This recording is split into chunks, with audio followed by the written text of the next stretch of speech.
Hello, today I'm in Ford Explorer. In this video I'll show you how to manage steering wheel buttons. In the beginning, take a look at the left side of the steering wheel. Right here we've got the panel, thanks to which we can activate cruise control and we can manage it.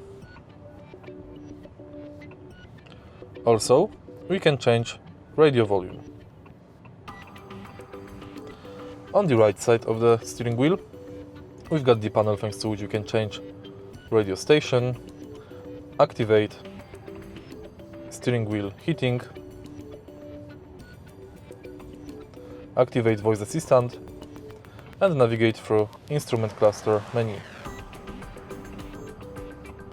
Of course, if you press right here, you will use horn.